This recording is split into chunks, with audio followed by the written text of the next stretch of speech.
How long you done for? A week? Yeah, so I'm back on Friday. And how many studio sessions did you pattern up? So we are 6. Yeah, 6 including... So basically one every day? Yeah, essentially. 2 on the last day as well. 2 split ones. You're getting it in, bruv. Yeah, man. Yeah, well, the thing is, obviously, if I'm going to come down, because I only get a week of the month I can be here. Like, if I'm going to be here, I need to, make the most of it. Get the most in, yeah, because, like, the hotels plus the studio time, it's like it's a bag. peas. Yeah, it's a bag, peas. bro. It's a bag each time. A week, bro. Bag each time I come, because I pay for the hotel, then I got to pay for the studio room. You're talking finances that a lot of man that are artists, you get me, like, they're not spending that much P to pursue their dream. So that's real shit. Fortunate position. I went off and obviously got the job and have spent time like working a good job for a couple of years. So like, but yeah, like I do downplay that sometimes. I think I have worked hard to get myself in a position where I can continue to work hard. Bro. You get me? But I mean, the reason why I bring that up is like that statement alone of a bag a week. Like a lot of people would look at that amount and feel like, I need to save that. I need to put that into this. I need to put that into that. Even though they're pursuing music or pursuing what they need to do, and you got no qualms putting that into music. Like that's a big deal. That shows commitment and determination. Do you know what I mean? Yeah, no, thank you. Yeah, I think like, to be honest, if it was like everyone's got like a hobby or something that they spend bare money on anyway, and like it can be a productive hobby or it can be like a hobby that detracts from your life. So like you can spend all your money going on the piss, or you can think, right, I'm going to go, I don't know, like say golf, for example. Like a golf membership for a year is expensive. You've got to buy all the clubs. You've got to turn up. You've got to pay each time you go, whatever. So you're always going to, like, your expendable money, you're always going to put towards something. I love doing music, regardless of the outcome. So, like, it's never a waste. And, like, to get to come back up and see all the people that I've been around, and then obviously to jump on shows and still be doing my thing, just feels right. Like, if there ever comes a day where I think, right, I need to start. I can't see it coming. Yeah, but I can't see it coming. I love hearing that though, because obviously we've known each other nearly 10 years. So I've seen your journey, whereas at certain points in your career, you know, as a lot of artists I've seen, it gets to a point where you start looking at the money that you're putting in and you're like, shit, like this isn't, like I'm not seeing enough back for the amount I'm putting in. So it's good to see that you're in a place where you say, this is a lot of the amount that I want to put into music, and I'm cool with that. Like, if I didn't put it into music, it'd be going into something else. I love doing music. It doesn't matter what I get back. And I feel like that's the kind of energy you need to get far in this industry at the minute, with the way the industry is right now. You have to be able to have a certain budget and say, cool, I'm okay with spending this money. It's not about what I get back, how much likes I get, how much views I get, how much streams I get.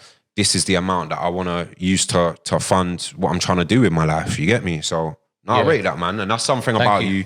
This ain't new knowledge to me. Like this, we chat regular, and this is something that I know about you anyway. So, but yeah, man. Obviously, there could be people watching that don't know about you right now, don't know who you are as an artist, what your journey is.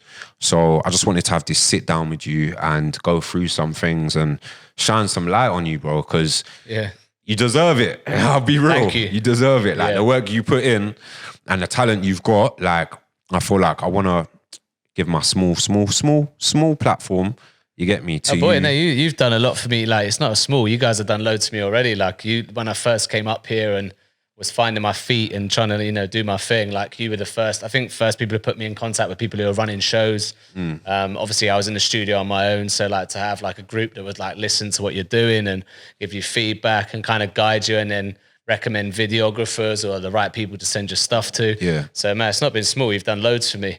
No, I appreciate that. That's obviously that is more relating to, you know, our relationship. And that's because I know you as a person. You're a clean-hearted, hard-working person. And the type of people I keep around me, as you know, we respect that. You get me? And that's part of what, you know, the different segments of this podcast that I've started up is to shine a light on people like yourself. It just so happens that you're an artist, so I wanted to start a new segment where I sit down with artists. But you could have easily been on a segment where I talk to people about their journeys and their obstacles, because you've been through a lot and you've kept going. Do you know what I mean? For real. But I wanted to separate this segment and say, yeah, you're going to be the first artist I have where we just sit and chat. I've got no notes with me. It's just going to be a conversation. You get me? But you touched on obviously back when we met at the studio and that. So that was maybe like, I would say like 8-9 years ago. When did you officially start your journey as like someone that said to themselves, I want to be an artist? Where it crossed over from like a hobby to like a career almost. Yeah. When I was at college, essentially, so sort of 16, 17, a lot of the my friendship group and stuff, like they played a lot of football, and I was into sport and stuff, but like I wasn't the best footballer, and football was like the main thing, and that's what everybody did. So I was going off, like I was mentioning to you earlier, I was boxing for a while, so that was kind of like my main outlet sport wise. But then I just had I needed to find something, like, because I was looking at like, your future, and you do that when you're at college. You're like, what am I going to do when I'm older? And I was looking at people and chatting to people about jobs, like, like 10 years on. And I was like, bro, I don't want to do any of these things. Like, I've got to find something. And funnily enough, when I was younger, my mum had put me in like a theatre school doing like musicals and stuff like that. Yeah. So like, obviously I was confident on stage. I knew that I enjoyed like a crowd. I always like being in front of people. I have fun. Like, it's like a part of me anyway, like just to entertain, regardless of whether it was music or whatever. And then I had like an obsession with rap music. Like I remember like just obviously listening to Tupac and Biggie, like on my paper round, and knowing all the words within, like I could go on like 1 or 2 rounds and I'd know the words to the whole of Troublesome 96. Yeah. And everyone was like, how the fuck are you doing that? Like, how can you remember? And I was like, I've got something here. Like, there's something I can play with. There's something there. So I kind of just started to build it in college, and like, I didn't really tell anyone, because obviously I'm in Devon. So like, everyone's kind of like, yeah, that's hilarious. Like, you're like this kid out of Devon, like farmer boy and that. Yeah, exactly. And then you want to start rapping. Like, what was that like for you? Yeah, it's bro, I can't lie. I got ridiculed as like for a long time, and probably people still find it quite funny now. Even I find it quite funny in some ways, but I got to a point where I was like, this is what I'm going to do, and I don't care about any external circumstance. I was like, I will go and I'll show you, innit? Like, because everyone laughed, and it kind of, instead of put me off, it kind of just poured petrol on a flame that was already burning, Yeah. So I didn't take it too seriously, but I was learning, I was writing, I wasn't really telling anyone, I wasn't really showing anyone my songs. And then I went to uni, and I was like, obviously I had to pick a course. I wasn't too asked about uni, to be honest. I just didn't want to go to fucking work. Can't lie. I was like, right, I don't want to work yet. So I was looking at the prospectus for the courses or whatever, and I saw a music and media management course. And I thought, perfect. One of my mates was there. Subsequently, he actually got thrown out about 6 weeks before I got there. Shit. I was with a girl at the time. We were quite close and stuff, and she went to Plymouth Uni, and like to be fair, she was one of the best girlfriends I had in my life. I should have like no, and you went to be with your boy. I went to see my boy, and he got thrown out, bro. So that was peak, because obviously I got there, and then like that my connection to home was gone. So it was like we broke up, my mate gone, so I was like all like heartbroken and shit. First week of freshers and that, Soon got over that and started putting in some graft. But imagine. did some damage.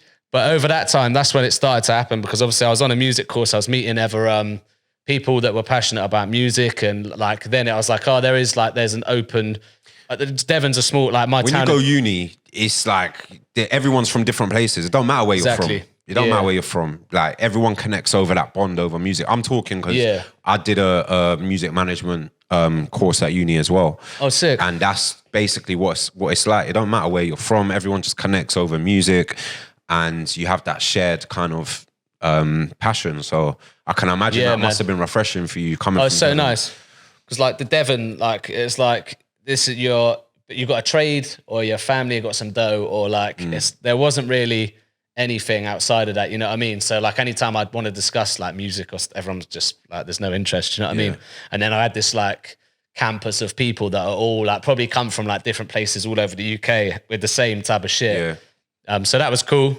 And there was so I started, obviously I was going out on club nights and stuff. And one of the assignments was to like, you had to put on a show, like put on a showcase.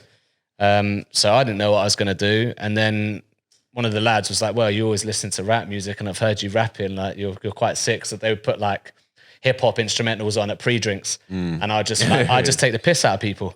Like people will walk in the room. freestyling? Yeah, freestyling. Yeah. So that was kind of that was the moment then, because like I realized I can like entertain. I don't even have to think about it. And people are like, oh, how did you put those words together like that? And obviously sometimes I'd say outrageous things. They like when I see old uni friends, they still get quoted. Some of the things that I've said in kitchens to people, like on pre-drinks, like just random girls and shit I don't know. And I was like, this is fun. So yeah, so I started there. I put on a showcase for a company called Glamourpuss, which was, I was at uni in Cheltenham, and did a couple shows with them. And then I was like, yeah, this is the way I want to go, really. That's a sick start, to be fair. Yeah. I was going to ask you, like, obviously being an artist around them times myself, like the industry's changed so much. Like I remember being an artist in like 2009, 2010. You'd record your song, you would shoot the video. The video might be like $250, free bills, maybe even $150 if you've got like a connect, that's your friend or whatever. Yeah. Gone up, haven't they? Bro. Then you would pay for the upload. Like it's either GRM, SBTV, Link Up TV. Like, and then you would maybe pay a PR company or a radio plugger or whatever. And that would basically be your way to try and get your music heard. Now, game's changed, bro. Yeah. The game has changed. It's so social media orientated.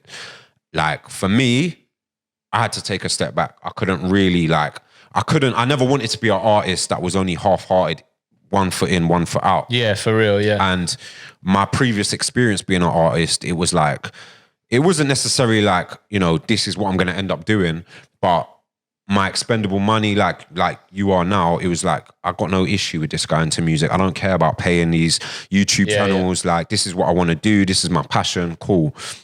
But I got to a point where I couldn't keep up with the industry. So I look at you and how motivated, how passionate, how hardworking you are now. And I feel like it's almost a lifetime for some people. Because some artists, they haven't even been in this industry 2, 3, 4 years. Do you know what I mean? For real, yeah. You've been in it a long time, so you're wise to certain things. But how have you managed to adapt to the way the industry is now? Because we're not young bucks. There's young bucks out here where it's all they know. But we come from a simpler time, like even MySpace days and stuff like that. How have you adapted now? And have you found it easy to adapt? Has it been a transitional period? Like, I don't think I have adapted. If, in all honesty, I don't think I have adapted. It takes too much mental space to be able to do all of the things that you need to do well. I also find, like, obviously with the arrival of TikTok and like short form content, like the lack of attention to detail bothers me, because like the whole thing for me, if you like listen to an artist or something, is the attention to detail that they put into things. So I think it's a great platform and it's been amazing for some people, but it lends itself to very quick rises and falls. yeah. And I think over the next 5 to 10 years, you'll see like all the guys that have come through TikTok have big records on there, or have like had like a year where they've popped massively. You're going to see huge cases of depression and problems within the industry because of the nature of it now. But everything's easy come, easy go. Whereas before, like any artist that I've kind of like followed or become a part of has been because I've watched them and I've seen them flourish and build something over years. And that was the joy of the journey with it, you know? That's what it was. That's what would draw you into an artist. You'd know their whole journey, you know the context. Yeah, Look exactly. at 50 Cent, like Eminem, like people that we grew up on, Jay-Z, like we knew where they come from. It was easy to just research about them, listen to their raps and be like, oh, like what's he talking about there? Let me go and Google that and then find out, oh shit, this actually happened. That actually happened.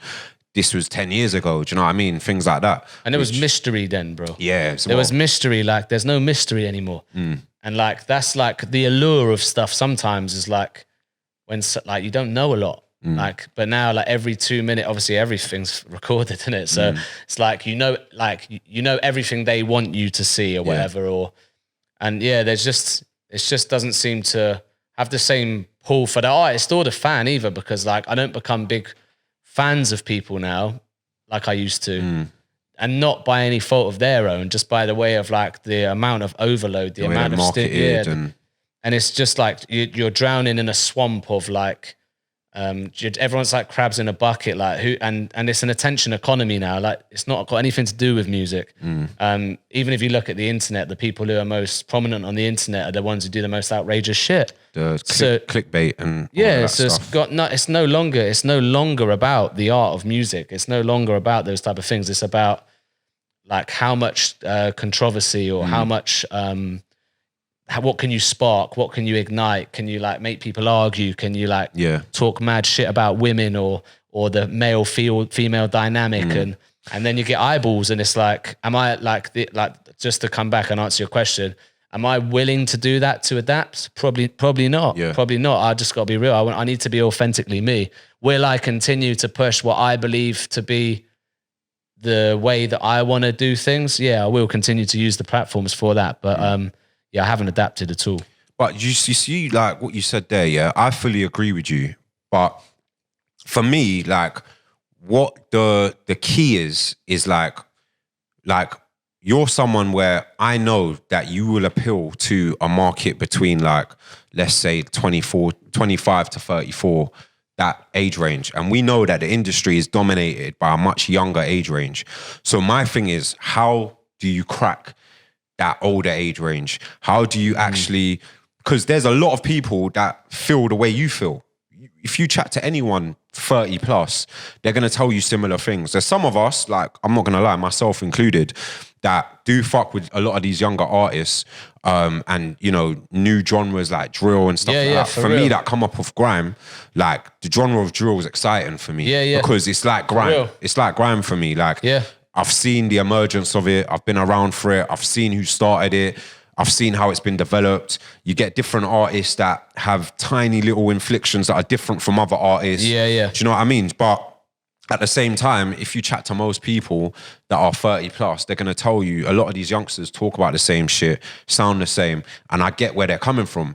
But there's also these same people are part of a market that are looking for substance, looking for artists like yourself. So I guess for me, it's like, how do you crack that market? Because it's we both know it's not about the younger fans, the younger generation that dominate the industry.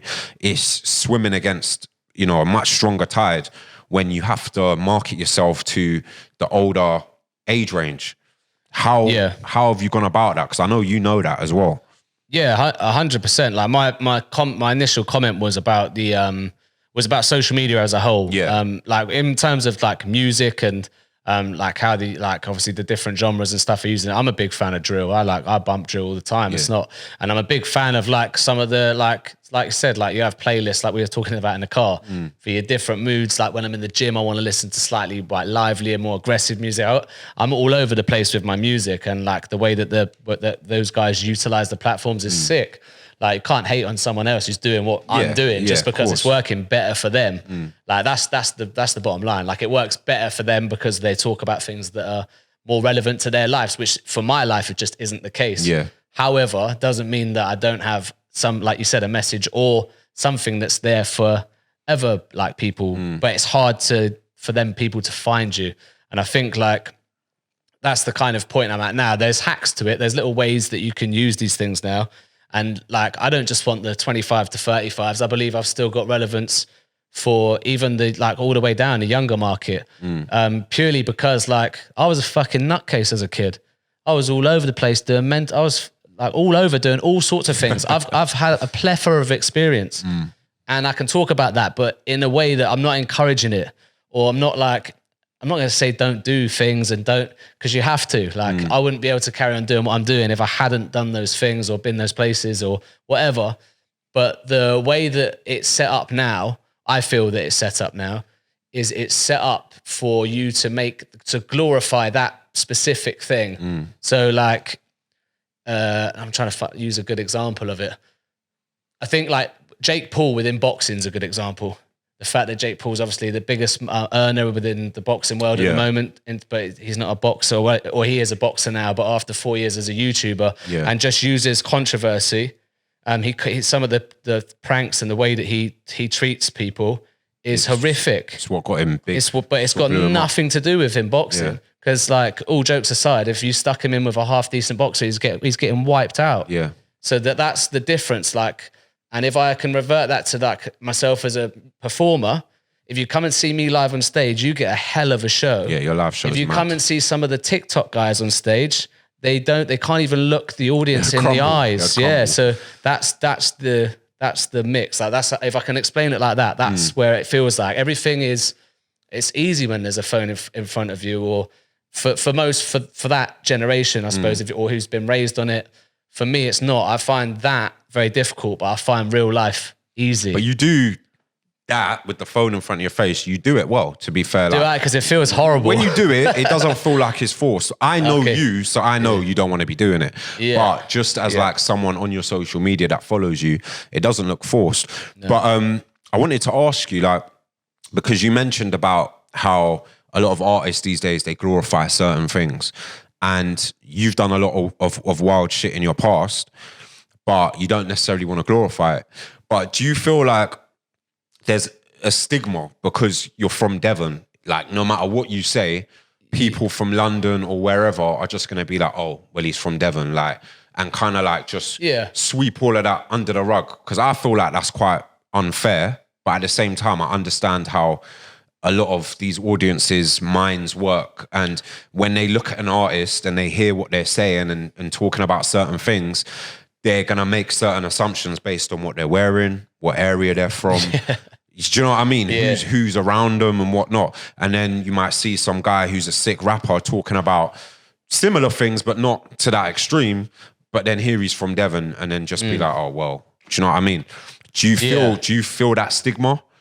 Yeah, definitely. Yeah. And like it's, I think like when I say glamorize, I don't think that I want to be clear that I don't think that a lot of the drill guys I don't believe that they do glamorize. I believe they're talking their authentic experience. Yeah. And there's nothing wrong with that. It is the way that it's like, that's what connects. And I don't know if that is connecting because we're all like, as a consciousness need to like raise our level a little bit so that we can connect on a different level, or whether it's just force of habit now, because it's shocking, isn't it? You know, like stuff that's shocking. It's like if you get sent stuff on your phone, you're always going to look and send the one that's mad. Like in your WhatsApp group, something comes through, you're like, oh shit, that's mad. It's human nature. And I think within hip hop music, from way back, it's been the case. It's not anything new. Like, no, it's not. No.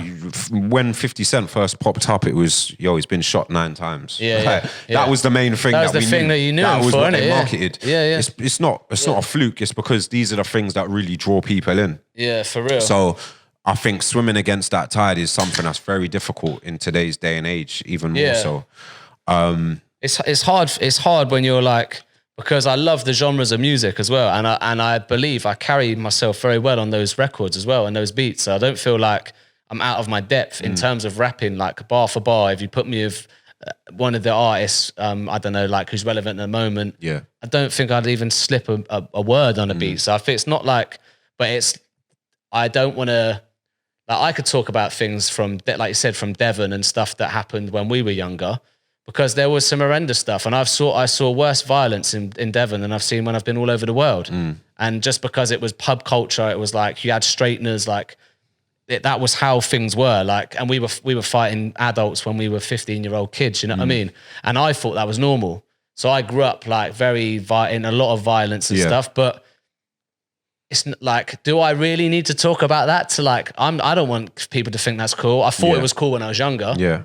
But I'm actually realised like it was hideous. Like I just had some bad shit happen at home and school, and then took that into the world, and like that was my outlet. You know what I mean? That's my whole point. It's like if you do talk about that stuff, it's almost unfair that people will just dismiss it because you're from Devon, and that's something I don't like. Like I think people should be allowed to be who they are, and if you're excited by those kind of things, you shouldn't just dismiss something because someone's from an area you don't know much about and just consider it, oh, that's countryside or that's this and that. Do you know what I mean? Exactly. And the reason why I say that to you is because I've seen you go bar for bar doing some covers that's a bit out of your comfort zone, but you've killed it. Do you know what I mean?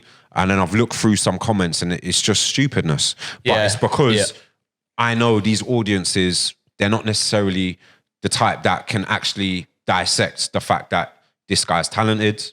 Yeah. This guy's talking about some real shit that he's lived through. Do you know what I mean? And that's why I say you're for a more mature audience that can actually be like, yo, this guy's cold and he's been through some shit. Because at the end of the day, when it comes to music and even just in life, we're all people that get a bit excited by people that's been through some shit. And you want to know a bit more about it, and it does draw you in as an artist. Of course. To an artist, do you know what I mean? So, yeah, man. Of course.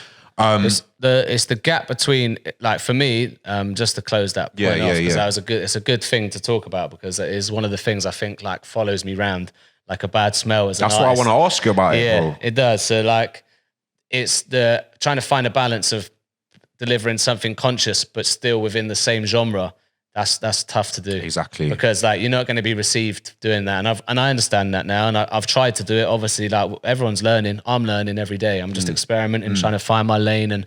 But of recent, I feel like I've managed to really just find what that is, the mid ground, like where it's like, okay, cool.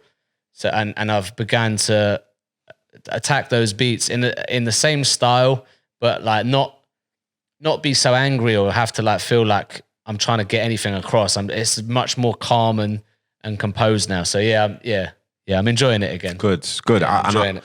I don't want to stay on like negativity, but like I said to you in the car, like there's things I want to ask you because I want to know what your perspective is, and maybe we haven't touched on it in personal conversations, but I want to try and word this the right way.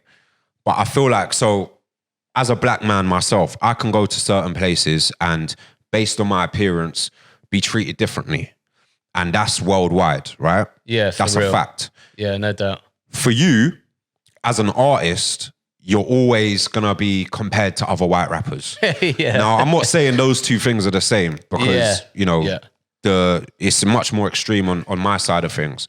But I can imagine for you, right? You just love music. You're good at what you do.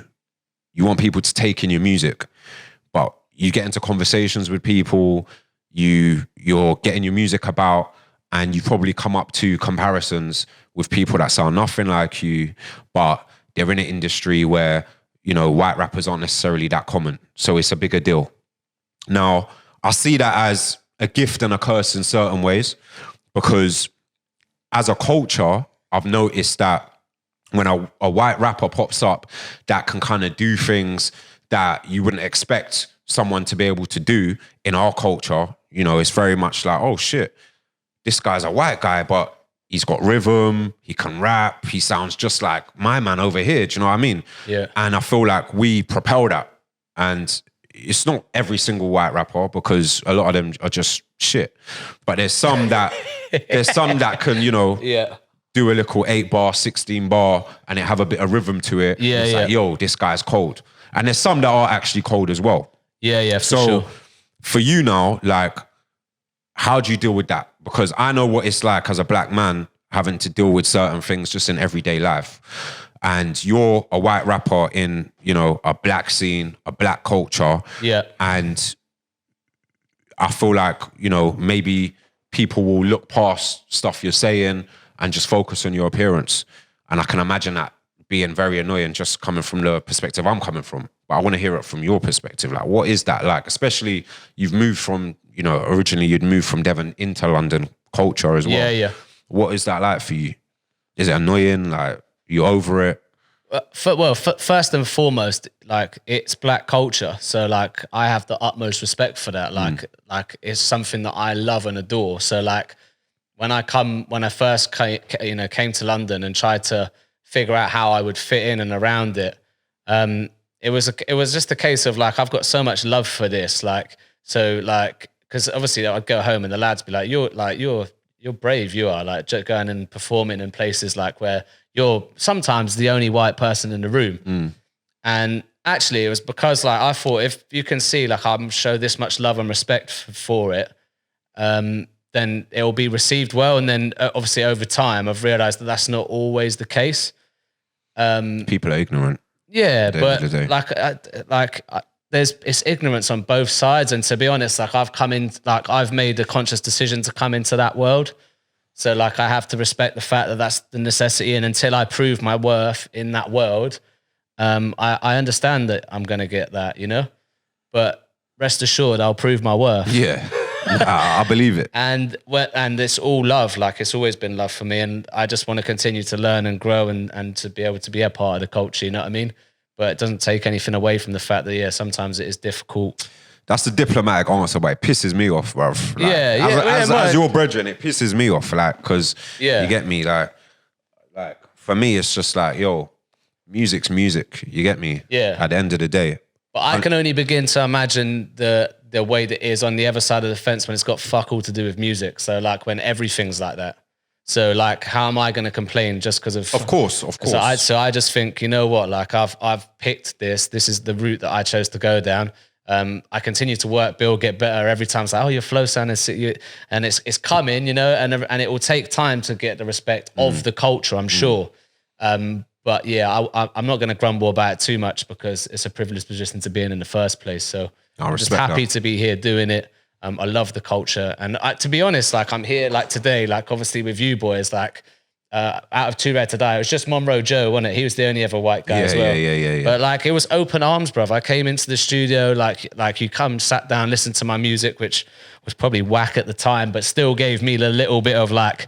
Nah, I'm sure it was cold. Right. I'm sure it was cold. If it was whack, we would have told you. I'm sure it was cold. But it's always been love, and actually, like, God, this is a mad one. But actually, sometimes within the white community, it's quite the opposite. It's quite the opposite. Like within black communities, everywhere I've ever been, and I'm a white man from North Devon, which is like Barnstable, the countryside. I've gone to parties there where I haven't been accepted by the people there, and people are moody and they don't chat or get involved. I come into like, like let's say I'm performing Hackney Wick and I see you boys and I see Eclipse and I see Nina Rose, like, and everyone's coming over. Yo, what's going on, Ben? So nice to see you. Hugs, spuds. Bro, I'm like, fucking hell, like this doesn't happen at home. So actually, I feel like the black community was more inclusive for me than it is on the other side. Yeah. So I actually learned more from being around black people about how a family and how important it is to be a collective and be a group than I did from my own race. That's crazy. So there you have it, yeah. And that was when I realized, I was like, right, because like I was going to like cookouts and people's barbecues. You get a fight. You guys, when you have a barbecue, everyone comes. Yeah, everyone's there. Boy. And they're just bring your white friend. Bring your white friend that raps, and I'm like, okay, cool. And I come and sit down, and then it's like everyone would come and talk, and I just felt so embraced by it. Like, and so now, like, I do have such a pure love for that because I see that it is. Behind all the smoke and mirrors, it's pure, bro. Yeah, no, it's pure. That's basically within our nature anyway. I can't lie. That's just how it is. Yeah. But, you know, there is always two sides to a coin. It's not like all black people are like that. So I thought, maybe I've been lucky with the ones that I've met. I thought, let me just find out what your perspective is. Yeah. But nah, man, that's good to hear. That is good to hear because as your brethren, like, you know, I know how talented you are, and sometimes I'm just like, bro, there's too many ignorant people out here, man. It just pisses me off. But nah, man, I'm glad that our culture as a whole has had a positive impact on you. Most definitely. And you're providing, you know, positive impact on the culture in return as well. And I can say that wholeheartedly. So moving forward, like, I guess what I want to chat to you about now is like just not your marketing strategy, but like we talk and you're always working on new music. You're always in the studio. And I know you had a strategy recently of like dropping a tune a week. And you've had different strategies in the past. How are you finding that at the minute in terms of like getting on social media, releasing music? How are you balancing it all? Because I know like you've got shows as well. I feel like live performance is probably your best angle. Like, what's the plan right now for Hunter? Like, what's going on? Yeah, so like I've got so much music done. I took some. Obviously, the COVID stuff happened, and I was just like venting via freestyles and doing my thing that way then. But didn't want to like be dropping tunes everywhere because everyone's stuck at home. You can't go out and enjoy them or whatever. So I've got a big backlog of music, but I think like the most vital thing over the last couple of years has just been staying in there and honing so that it's good enough. Like whenever you're thinking it's good enough, there's always a level to go past, you know what I mean? sometimes, unfortunately, then you look back at your other stuff and you think, I don't want to put this anywhere because now I've made this one. So it's a fast game now, and I think it is a case of putting out music consistently. So I've got for the next to the end of the year, there's going to be a record a month. And the way that we're gonna, I did go to agencies and stuff to have a chat around like whether or not they could do like a marketing spin for me, or like what the type of price would be to do it. Not traditional PR, like a proper. So they advertise across all of your social channels, Spotify promotion, Apple Music promotion, whatever. But it was coming in at about $8,000, the cheapest one. Wow. Yeah, for 6-week campaign, it was about $8,000. Yeah, Some label budgets, boy. yeah. So, it was $8,000, but to do 2 records, so it'd be $4,000 a month. Yeah. So yeah, I looked at that and I was like, well, what does that get and where does that go? And when they broke it down, obviously they have to take a retainer because they got staff. So the retainer's like $1,500 a month or whatever. Yeah. Then they have setup fees across all of the platforms. So like if you want to set up TikTok promotion, Insta, Facebook, So they charge a setup cost, and then your ad budget you also have to put on top. So this is $4,000 before you've gave them the advertising budget to advertise. What more do they want? Your life and soul, bro. And they've got to make their money. I get it. And obviously there's the playlist inside of things. So like you're trying to trigger that Spotify algorithm, get the playlist to boot off, and then you get on Discover Weekly, whatever. So I realized like, I need to spend money. I've spent money promoting. I've spent money building the video. Sorry, I spent money recording. I've spent money shooting a video, editing it to a good standard, whatever. I can't just put it out without putting anything into it, because you should always spend double what That was my issue. That's why I had to stop being an artist. Cause I can't do the half-hearted thing. Yeah. I'm used to putting it out, paying this person, paying that person, getting all the channels running. I can't do that no more. But It's wild, bro. And I don't quite understand like how, unless you have like a moment of glory on TikTok, or like you have like something that just pops and you go and you get signed, whatever. I don't think that it's a sustainable way of doing it for not just for the individual artist, but for the companies either. Cause like I do all right in life, but I haven't got 8 bags to throw at a fucking campaign like that. Yeah. So anyway, I looked at those and I was like, well, I need to do playlisting. I need, as long as I can get my spot. Like if people are listening, my main thing, the one thing I have got is good music. Yeah. If people are listening to the music, hopefully then it gets put on at another party, gets shared here, and it grows naturally, and that way my socials grow. Yeah. So I thought that's where I'll spend the money. So I'm going through Burst Mode, doing playlisting for my next 2 singles. I don't know if I can I talk about, I can say how much it is, can I? Yeah. Why not? Yeah, they're going to just send that to. So that's it's $1,500 and then VAT, so $1,800 per record. So it's about $4,000. No, what's that? 3,600. And then I've got video content to support each, and I'm working with an agency called Plug and Pattern. So he's clever because he's only charging very minimal fees to run adverts, but he's also doing the marketing for a majority of the loads of urban acts essentially. Yeah. So they pay him. He obviously has got the audiences and knows how to tap in terms of where he's going to place your song, dependent on what the record is. And my next 2 tunes is that wave tune I played you and Talking Shit. So it's a drill tune and a party tune. Yeah. So those are the audiences that should be hearing this music. Yeah. So the remainder of the budget, which I had $5,000 to do these 2, will go on ad spend.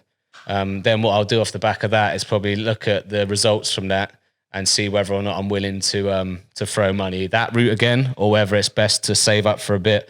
I'd even be looking at this moment maybe about getting a feature, and having like another artist, like a big artist, if I can afford it, like save up, just come and do a 16, and if that's a better investment, then I do it that way. But yeah, it's fucking mad, bro. Yeah, it sounds it, bro. It's mad, and like I don't have children yet. Obviously, I've got a good job. I've been working. I do my thing. But I can't do this forever. Essentially, this is my push. Like I'll go till 35, and if like nothing's come like in terms of return by 35, or I'm not like out there, I'll wind my neck in and go and be rich somewhere. But this is what I like, because you see, coming up in the industry, you meet a lot of delusional people, and it's mad. Like I've met so many artists that they're just happy doing the same circuits over and over again. They hit up the same shows.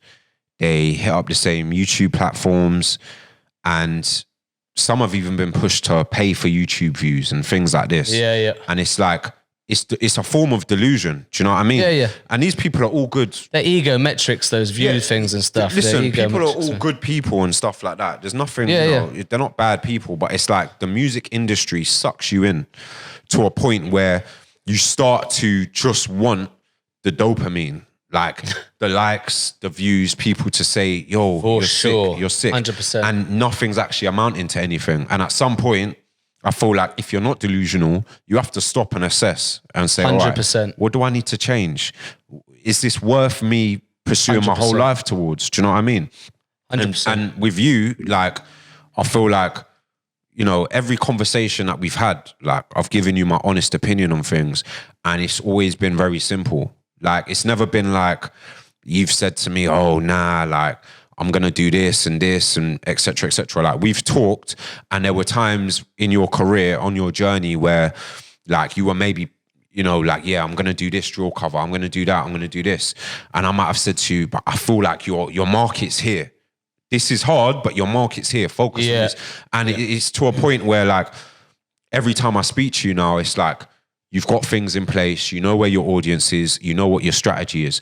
But it takes a lot of hard work to get to that point of having a clear head to say, I need to focus on this lane. Like, 100%. I can't just put my money in for people to be like, yo, like, he's sick, but not get anywhere. Do you know what I mean? And there's so many artists that are on that path, stuck going around the same loop.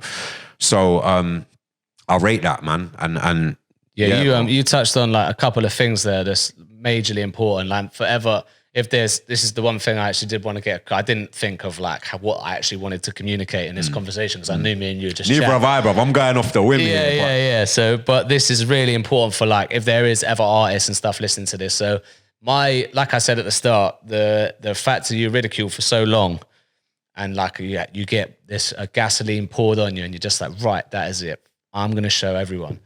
And then for 10 years, probably a stint of like, everything's image based. Everything's like, people are looking, going, fucking, what's he doing up in London? Oh, wow, look at the video. Oh, he's on SBTV, he's doing X, Y, Z.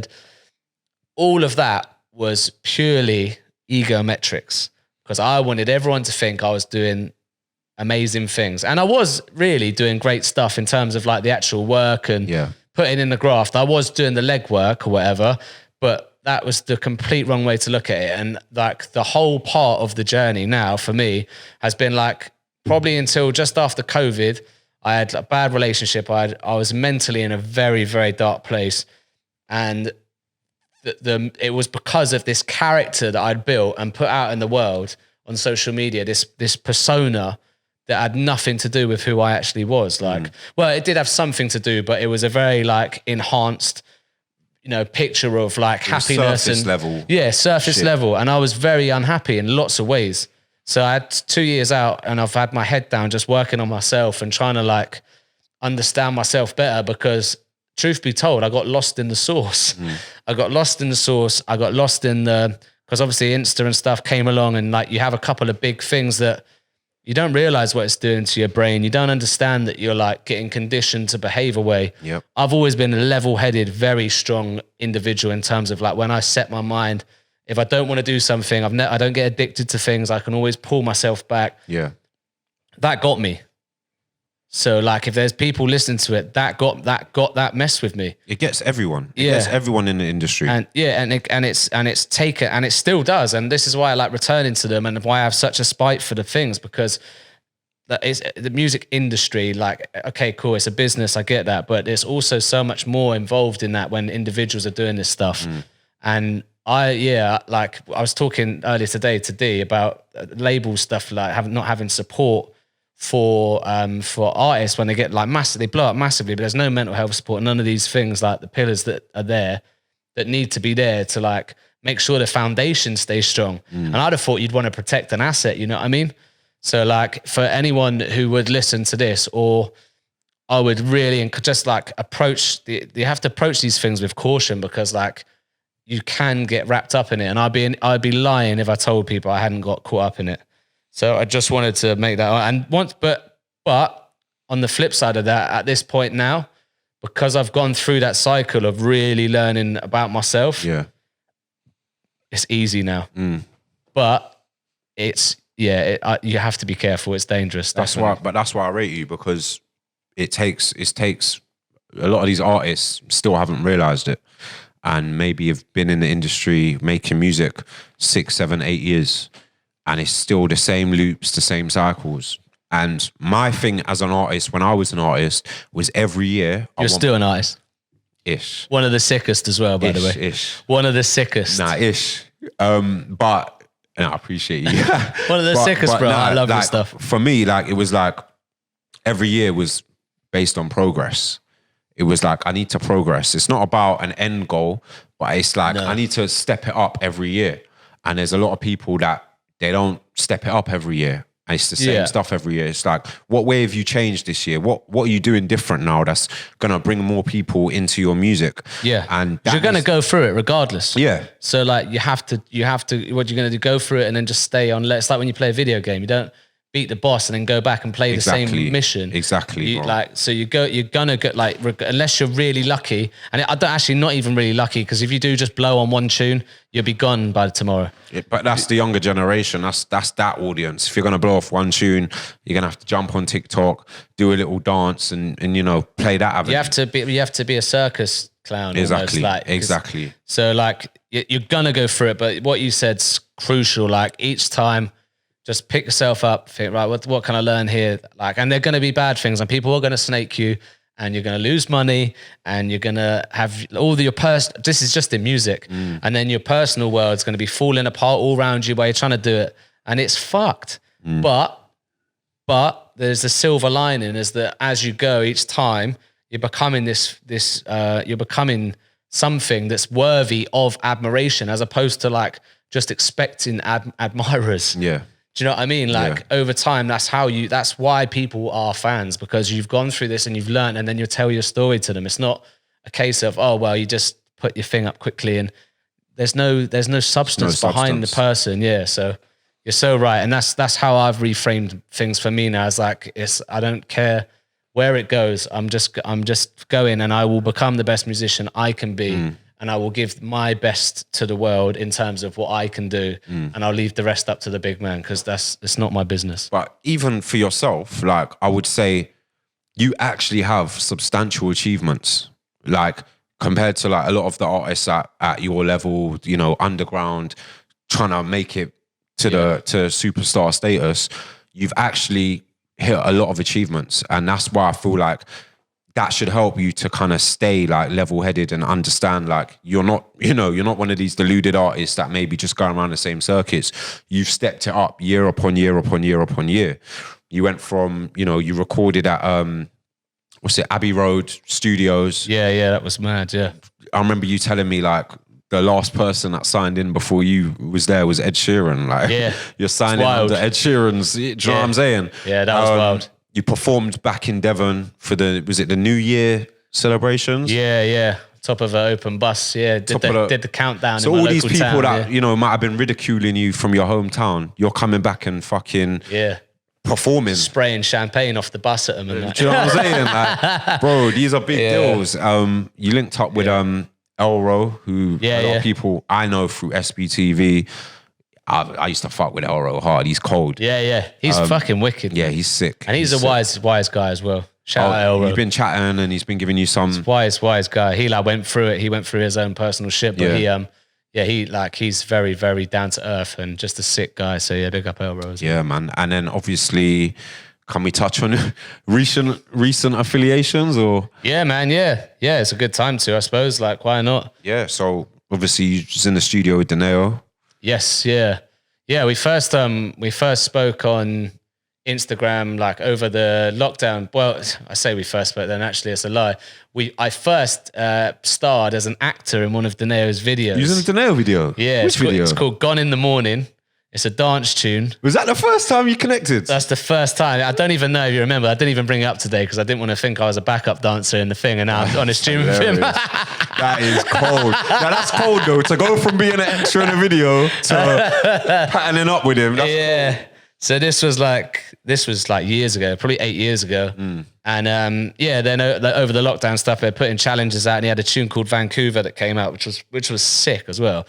And he put the rhythm on Insta and was like, obviously do your best 16, pick a winner. And I can't remember, there was some sort of prize for it. I came second. I didn't win by public vote, which was unfortunate because D would have picked me. But anyway, that kind of transpired. And after that, kind of sent some stuff back and forth in terms of like, I was just sending him raps, and he had like some beats and stuff he thought was going to be cool. Then kind of lockdown continued for a long time, kind of didn't speak for a bit. And then, he just hit me up the other day. It was like, I've got a plan now. I know what I want to do. And and just shouted at me, said, do you want to come in? So we did the session today. Tune's finished, one session, like just need to flesh it out a little bit. Yeah. And it's hard. Like he's a sick producer. Like he proper guided the session. Like Kay, who I work with the majority of the time, is sick as well. But D in his what he wanted from the project, like what he wanted to get out of me, he brought to light some things that I thought, I've not really approached a record in that way before. Yeah. So it's a good look, obviously, like, you know, I'm just happy to be making music, and I'm glad that he's recognized that he thinks that I could compete at the level that he's competed at. Yeah. That means a lot to me. And the session was sick. He's a really cool guy. Like it wasn't like, there was no drama, you know, we just got in, made music and then dipped. And so, do you know what as well? Like this is a thing as well. When you're a clear-headed artist and kind of understand what your own journey is, you can mix with industry people and take it for what it is. And just understand that, like, all right, cool. This guy's given me an opportunity. We've made some music, but this isn't the be all and end all of my career and what I'm doing. Do you know what I mean? Whereas other artists that get lost in the sauce, for them, it'd be like, I was in the studio with Deneo, like I'm big, like I've made it. And I'd be lying if I said if that wasn't me a couple of years back. I'd be lying. But we all go through it though. I'd be lying if I said it wasn't me when I've mixed with certain people and they've told me, you're hard at spitting, and then I've linked up with them. I'm like, my man just shouted me. But at the end of the day, we understand this is the industry, and you two actually have a personal relationship. He fucks with you. He told you come studio. He's made beats that were designed for you, and he's got plans. Do you know what I'm saying? Yeah. That is a big look. And it's not a bad thing for it to affect your ego and feel like, like, you get me? I'm doing my thing out here, and someone appreciates it that is of high regard in this country. Yeah, but at the same time, you're level-headed enough to understand that this ain't the be-all and end-all, but this is something that could potentially be a really big opportunity for me. Most definitely, yeah. I seize it with both hands. I like stuff like this, like until they like the things come, and then all of a sudden it's like you can overpressure yourself because it's like, I've got this opportunity, I need to do this, it needs to be this, and this person needs to get involved, and it's like, because I've been on that road a few times, I know how it goes. Like I had like previous managers and stuff like who've just like, one of the guys I told you just dipped and just like, I removed all my music, everything I had like put out, built up myself, you know what I mean? Removed it all. And he was like, right, we're going to attack this like social game. And I was all for it, like following his like lead in terms of like what I should be doing video wise. And then one day just didn't hear from him for a couple of months. Like, so all my stuff's gone, my whole plan's done. So you removed all your music off streaming platforms because your manager told you this is the strategy, this is what we're going to do.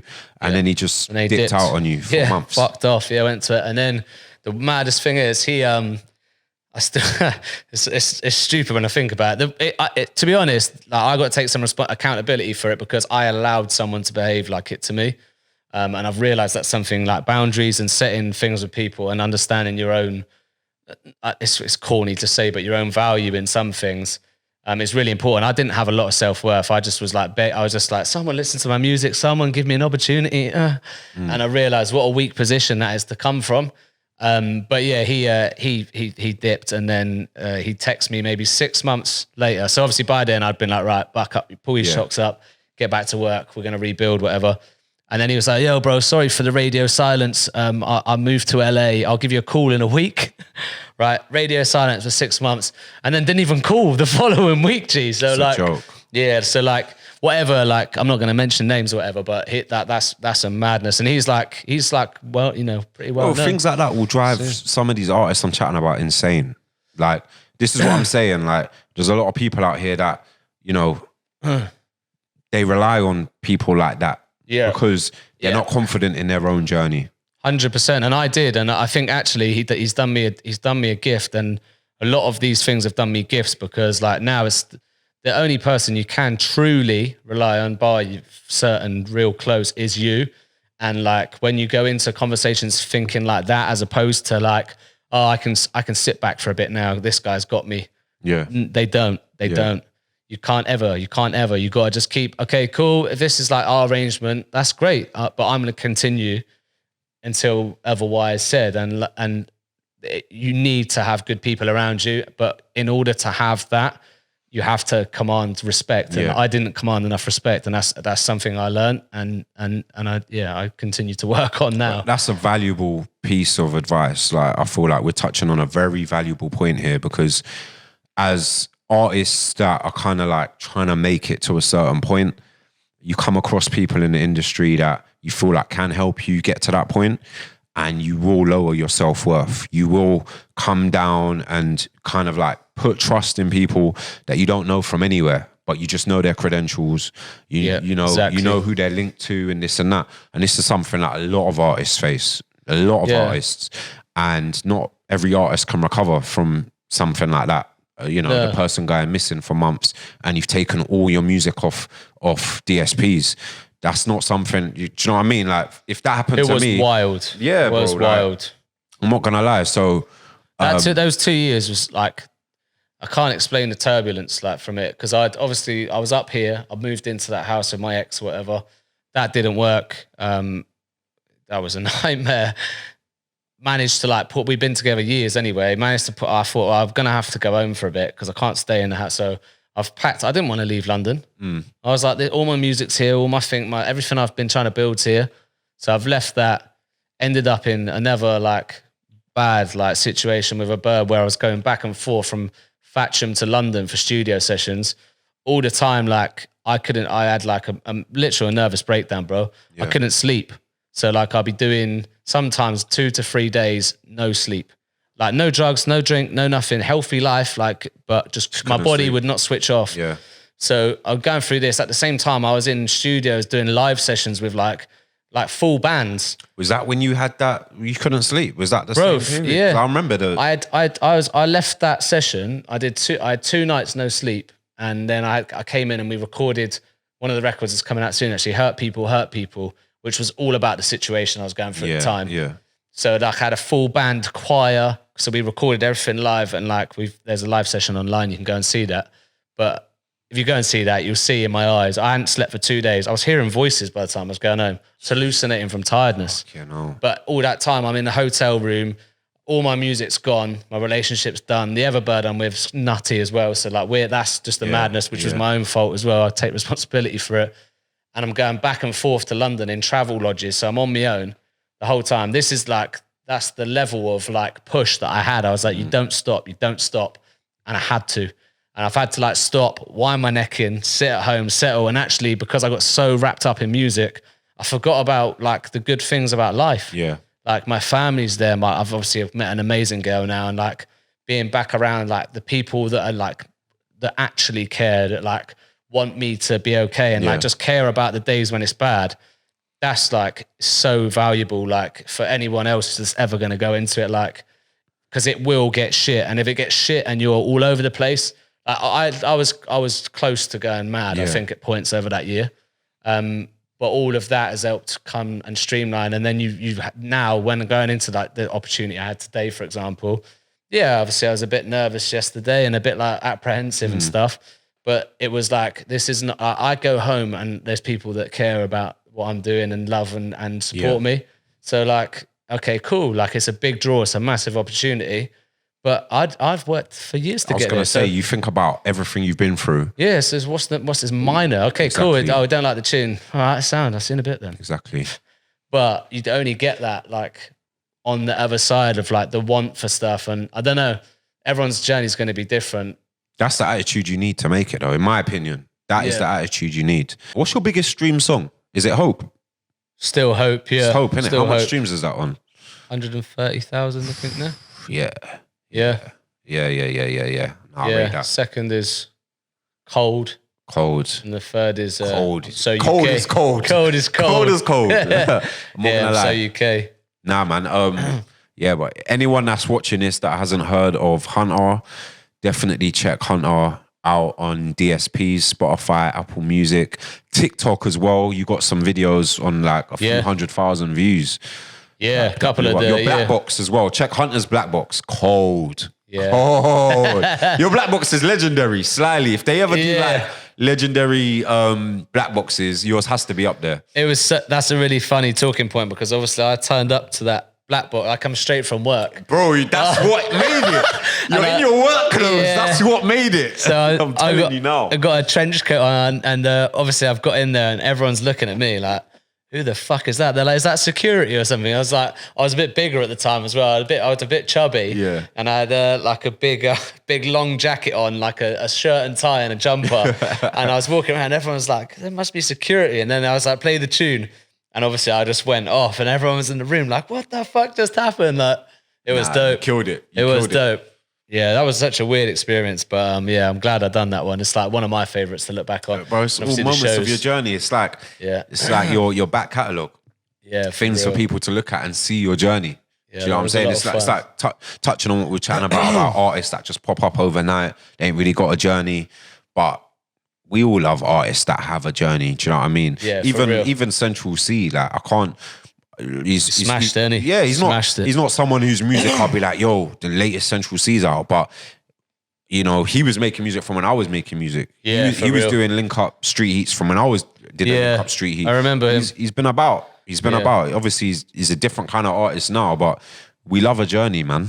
And, he like to what we were just saying about the making sure you get a clip that.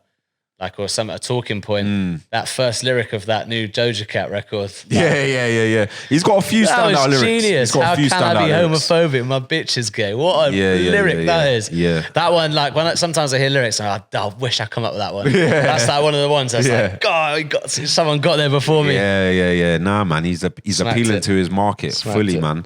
But you mentioned obviously COVID being a difficult time for you outside of music and whatnot. I think it was a difficult time for all of us, to be honest. But luckily for me, I wasn't a functioning artist during that period. I didn't have to cope with the difficulties of being an artist during that period. How did you cope with that essentially and you know, stay on track and come out of COVID still firing just as much as you were before COVID? Yeah, I think like initially, like to begin with, like just poured myself, like because everyone was doing challenges and it was a bit of a novelty, wasn't it, to begin with? Do you know what I mean? Because like no one could go anywhere, so everyone was online, like putting on like little shows or little like virtual events and like just do it. And then obviously like it went on and it was like 2 months and then it was 6 months and then it was a year and everyone was like, I'm not doing any of that shit now. I suppose like to begin with, like I was like, okay, cool. I'm just gonna get my head down, write freestyles, like interact with the people that I've been interacting with, and just use it as some time to like have like a bit more time to myself, really. Obviously, then all that stuff happened with the girl I was with. We just moved into the flat that we were in, so we'd moved in, then got locked down 3 weeks later. I mean, we're not a good match, and we're locked in this gaff together. Yeah. Over that period of time, like I started to realize like a lot of things that were wrong with the relationship and with myself. And I was soul searching really because I had so much time, like just to think or just to be, that I think obviously I've been caught up in the journey of like going to work, getting to the studio. The studio was in South Bermondsey. My work was in Ealing. So I'm finishing work at 6, getting a train to South Bermondsey, which is an hour and 10 minutes, recording, coming home 11, getting in, going to bed, going back to work. Yeah. Maybe getting a gym session in on the lunchtime if I have the energy still. So like been doing that for a couple of years, and I hadn't had any time to like think about me. You know what I mean? It was just like I was just a part, just like a robot. Just lost in it. So started to go through all this stuff, and I was like, oh fuck, am I depressed? Like, what is this? Like, I didn't really get it. I was like, why do I feel like this? Like, so I was like, I'm gonna get some therapy and try and work out like what's going on. So, long story. Well, no, it's not going to be long story short. Long story. I over the period of like the months with the therapist I was with, I realized like the relationship was like nuts, and like there's like Yeah, I'd say abuse, like mental abuse, like in terms of like it was like extremely provocative, jealous, like controlling relationship to be in. I'm a man's man, so like I was very unable to admit it to myself that I'd been a puppet Yeah. for a lot of shit. And that was hard, like a hard pill to swallow. And during that time as well, I was like listening to a lot of the podcasts like around Joe Rogan and other people talking about like psychedelics and like aspects of therapy that can help for anxiety and depression, which by this point I had quite badly, really. And yeah, I found someone on Insta, I'm not going to mention who, I managed to figure out some places I could get microdose and mushrooms essentially. And I started microdosing. So I was doing 300 milligram every 2 days, and like a veil was lifted, and like it was like I could see things for what they were, and it was pain. Like it wasn't nice. It wasn't like it was an enjoyable experience. Made the decision obviously to leave a relationship, go back home, and then like had to unpick like years of my life, like from when I was a kid, like stuff that happened when I was young. Like I had to unpick and unpackage it all and figure it out. But I had to do it. Like if I Is had this through mushrooms? Like that's what kind I of. think it was like I definitely think it was one of the things that was like started the ball rolling alongside that and the therapy together. Yeah. And like me being willing to work. And I was only microdosing to begin with, and then I did a big dose, which was known as heroic dose, I think, which is over 3 grams, back at home with one of my friends. And on that, I can't explain the profound level of understanding I got off the back of that. It wasn't like seeing things or hearing. It wasn't like trippy like that. It was like a knowing of stuff that had like plagued me for years. Understanding of all my yourself. toxic behaviors I could see like in front of me, like all the shit I'd done, all the way that I behaved, I could see everything. And I was like, oh my God, like what have I been doing? And it really helps. It's not like one of those things that you think, God, like it's not like you think, oh, I can't wait to do that again. Yeah. I was like, whoa, I'm not doing that again for a Yeah, minute, bro. yeah. That was nuts. And yeah, it really started to like peel apart, like, yeah, parts of like the things that were going wrong. And obviously like now returning back to London and back in, it's still difficult. Like even this week, I had a night where I didn't sleep this week. And it's because my body, like because I was staying near where I used to live, and like the experience of coming back to London all those times, it's like my body's conditioned, like that when I'm in this place, it's not safe. Like these things were happening. And so, but yeah, I think probably one of the most profound experiences in my life and one of the best. Not that I didn't, I'm no expert on this stuff, and I definitely didn't do it in this safe setting that you should do it in. I did do it without taking anything else. I didn't drink and do it. I did do it for the purpose of learning about myself. Yeah. So I didn't think I'm just gonna get fucked up and go to a party. It was like, I'm going to go and take 6 hours. I'm going to do this journey and I'm going to see what it has to offer me. Not that I'd encourage it for everybody, but yeah, it definitely was one of the factors that has definitely helped me understand more about myself for sure. A lot of people that have taken mushrooms that I know have had similar experiences, like pretty much every single one of them. So I think that's definitely something to kind of consider. Like, I don't know why 100%. it's not. Do you know what they should do? And this is one of the things as well, funny enough, I thought of like afterwards, they should, when we do government, when we like pick our leader for anything, the first thing they should do when they get in office is a heroic dose of mushrooms. The whole world would go like that. It would sink. I honestly, because they would not be able to hide from the things they were doing. Yeah. So like, yeah, that would be if I ever was going to be the person that called the shots, if you're going to go into office. Yeah, man. So what singles you got coming up this year then? And where can people find you for those that are new to yourself as an artist? Yeah, they can find me at B Hunter Official. It's B for Bravo, Hunter Official. The next single's called Talking Shit. That's out on Friday. This will be released after, so it'll probably already be out. But go and find me on Spotify and all the DSPs to listen to the back catalogue. Then we have a track called Wave to end the summer, which is like a party track, tune. Yeah, you've heard it, innit? Yeah. hard. Yeah, it's a lot of fun, that one. So I'm looking forward to dropping that. And that'll be at the end of the month. So similar time to when the podcast is dropping. So where are we? August 10th now. So yeah, end of August. And then I won't say names, but there'll be another single each month until the end of the year.